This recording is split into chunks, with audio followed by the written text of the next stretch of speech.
frères, d'abord un petit avis. Après cette allocution, nous serons invités à aller jusqu'à la crèche qui est dans le déambulatoire, si vous voulez bien nous suivre. Et là, nous chanterons un chant ou l'autre et nous reviendrons ici même pour la suite et la fin de la messe, c'est-à-dire sa partie la plus importante, le moment où le Seigneur vient vraiment à nous sous les apparences du pain et du vin. Alors je me suis posé un peu la question de la raison pour laquelle nous fêtons Noël et de ce que nous en attendons exactement. Si on posait cette question à la plupart de nos contemporains aujourd'hui, ils diraient que oui, c'est une fête parce que c'est le 25 décembre, ils savent plus trop pourquoi, et ils se sont habitués à ce que ça soit un jour où on n'aime pas rester seul, où on aime se distraire un peu et trouver un peu de gaieté. Ce qui m'explique peut-être pourquoi qu'un de mes amis l'autre jour m'envoyait un petit mot à l'occasion de Noël et me disait: malgré tout ce qu'on voit, je vous souhaite quand même un bon Noël. Alors que c'est un peu paradoxal. Si nous fêtons Noël, c'est justement parce que ce monde va mal. S'il allait si bien que ça, il n'y avait pas besoin que le Fils de Dieu vienne jusqu'à nous. Donc, si nous fêtons Noël, c'est précisément parce que ce monde est violent, parce que ce monde est dur, parce que ce monde est semé de toutes sortes d'embûches. Et c'est bien ce que Dieu a vu. Et c'est pour ça que Jésus est venu.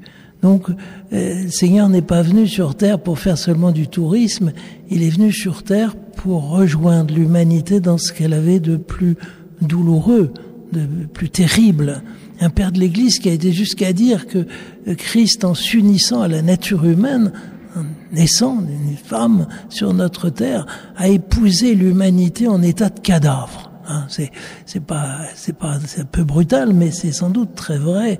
Notre humanité, même si elle a en elle de magnifiques possibilités, nous voyons bien que par moments, elle devient un peu folle et qu'elle tourne dans un sens qui n'est certainement pas celui que Dieu voudrait. Alors, Dieu, comme nous l'avons médité tout à l'heure, s'est penché sur cette nature humaine et le Fils que le Père a envoyé dit, voilà, je viens pour venir au secours de ces êtres humains, je viens pour leur partager ma vie. Et c'est bien dans ce sens que il nous faut retrouver tout le sérieux de cet événement.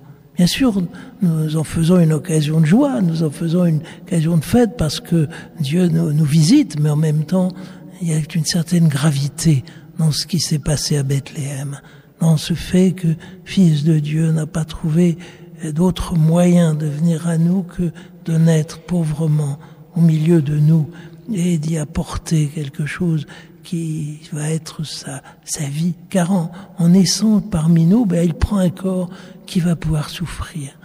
Il y a une poétesse du XXe siècle, que vous avez peut-être entendu parler, qui s'appelle Marie-Noël, qui a écrit un poème très beau dans lequel on voit la Vierge Marie qui regarde son enfant et dit ces mains avec lesquelles tu feras des miracles, c'est moi qui te les ai données, ces pieds avec lesquels tu vas marcher sur cette terre humaine, cette terre qui est la nôtre, c'est moi qui te les ai donnés. Et puis elle s'arrête et en voyant déjà la mort sur le calvaire, elle dit, mais cette mort qu'un jour tu auras, c'est aussi moi qui te l'ai donnée. Eh bien, c'est ça l'incarnation.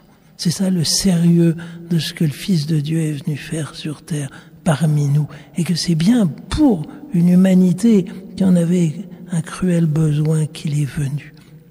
Et puis si nous fêtons Noël, c'est parce que justement nous inscrivons dans la suite de ce que le Christ a été. C'est pas seulement pour connaître un moment de gaieté vite passé qui insulterait d'une certaine manière la souffrance des hommes, c'est parce que nous avons trouvé celui dont nous sommes sûrs qu'il a la clé, qu'il a la solution, et que nous voulons lui emboîter le pas, que nous voulons marcher derrière lui, que nous voulons essayer d'une certaine manière, malgré nos défaillances, d'imiter, ou du moins nous voudrions prolonger en quelque sorte les mains qu'il a portées sur toutes les misères humaines. Nous voudrions être en quelque sorte ces messagers, ceux qu'il envoie auprès de tout ce que notre humanité a de difficile et de dur pour y mettre quelque chose du parfum du ciel, pour réconforter les faibles, pour fortifier ceux qui n'en pouvaient plus, et puis pour essayer de partager cette joie qu'il nous a donnée en venant au milieu de nous. Donc cette fête de Noël, elle prend bien là sa source. C'est que si nous voulons entrer en contact avec Jésus-Christ, et si ceci nous donne une grande joie, eh bien nous voulons aussi, à notre tour, aller rejoindre tous ceux qui ont besoin de lui, tous ceux qui sont loin de lui. Mais enfin, nous ne faisons pas seulement un anniversaire. D'ailleurs, beaucoup de gens nous répètent que le 25 décembre, c'est une date conventionnelle et que nous n'avons qu'une prétention à dire que c'était le jour exact de la naissance de Jésus. Vous savez qu'on a choisi cette date parce que c'était une fête païenne du soleil invaincu et que on voulait montrer que le Christ était le vrai soleil qui vient sur cette terre pour la réchauffer. Et c'est tout. Donc, si nous faisons nous fêtons Noël, c'est pas seulement pour fêter un anniversaire d'un grand homme qui serait passé sur cette terre. Nous le faisons parce que nous savons que depuis qu'il s'est fait homme, car il n'a jamais cessé de l'être maintenant, il l'est toujours aujourd'hui, il a un nez, une bouche et des oreilles, il est bien vivant, eh bien, en évoquant ce qu'il a fait, en nous rappelant ce qu'il a fait, et surtout en célébrant l'Eucharistie comme il nous l'a dit, eh bien nous réactualisons son œuvre. Nous faisons en sorte que ce qui s'est passé une fois, en quelque sorte, se passe d'autres fois. Nous ne sommes pas seulement en train d'évoquer un personnage, nous sommes en train de communier à sa vie, à cette manière d'être qui est la sienne et qui est tellement irremplaçable.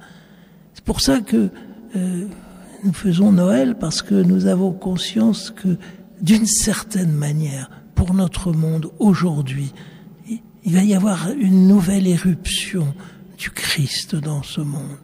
Grâce à notre célébration, grâce à notre prière, mais grâce surtout au fait que tout à l'heure un prêtre dira sur ce pain et ce vin les paroles mêmes de Jésus, voilà que d'une certaine manière, il va naître dans notre monde. Dans le monde de 2015 qui est en train de devenir 2016, c'est dans ce monde qu'il va naître. Et que ce qu'il a fait une fois en pulvérisant les causes du mal dans le cœur de l'homme, il va le refaire. Il va le refaire à travers nous, mais il va le faire d'abord parce que il sera là au milieu de nous et qu'il le réalisera. Notre foi chrétienne va jusque-là. C'est pas un souvenir du passé, c'est pas une belle image, c'est pas un exemple, c'est pas un enseignement même. C'est quelque chose qui est toujours efficace. Et que ce que Jésus a commencé à faire en dénouant les liens qui enferment le cœur humain et qui le rivent à la terre et qui le rendent incapable de se tourner vers le ciel et de reconnaître celui qui est son créateur, eh bien cette même œuvre, il va venir l'accomplir au milieu de nous. Par nous, mais aussi à notre profit. Alors, recevons cela. C'est ce soir, si nous sommes joyeux, c'est pas en insultant la misère du monde, c'est au contraire parce que nous savons, discrètement, humblement, que nous sommes porteurs d'une lumière, d'une force qui vient de plus loin que nous et qui est plus forte que tout le reste. Alors, confions-nous à lui et remettons-lui notre cœur et notre vie, il saura quoi en faire. Amen.